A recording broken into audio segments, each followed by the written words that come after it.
Hello my dear friends, how are you. तो मेरे दोस्तों, अब केवीएट से जुड़े हुए और भी हमारे पास यहाँ लीगल मैगज़ीन है। पिछली बार हमने केवीएट की बात की थी, जहाँ पर हमने देखा कि केवीएट का मीनिंग होता है caution, condition, right.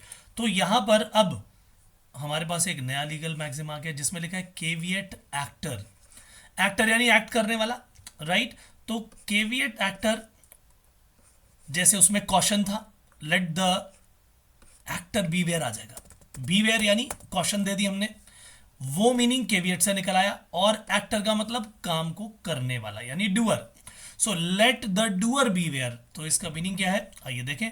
Caveat actor means late the doer be on guard, यानी जिस व्यक्ति ने वो काम किया है वो होशियार रहे इस काम के लिए, उसी को जिम्मेदार माना जाएगा। Let the doer beware, right.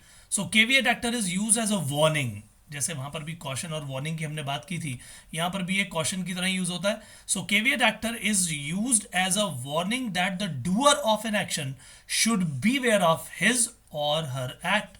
वो अपने एक्ट से जो है बिल्कुल होशियार रहे, कि ध्यान रखे, कर तो रहा है लेकिन इसके लिए जिम्मेदार भी वही होगा, इसके लिए जिम्मेदार भी उसी को माना जाएगा।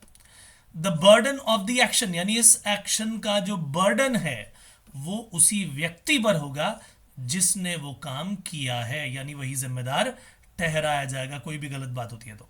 The person will have to bear the consequence, यानी उसका कोई भी जो कॉन्सिक्वेंस होगा, जो फलसफा होगा भैया, वही बियर करेगा of the act, if not otherwise provided in any agreement. यानी मान लीजिए एग्रीमेंट में कुछ नहीं लिखा, तो यानी अगर कोई भी चीज मेंशन्ड ना हो, तो जिस व्यक्ति ने वो काम किया उसी को इस काम के लिए लायबल ठहरा दिया जाएगा। यही है प्रिंसिपल लीगल मैक्सिम हमारा, और नाम है इसका केवियट एक्टर।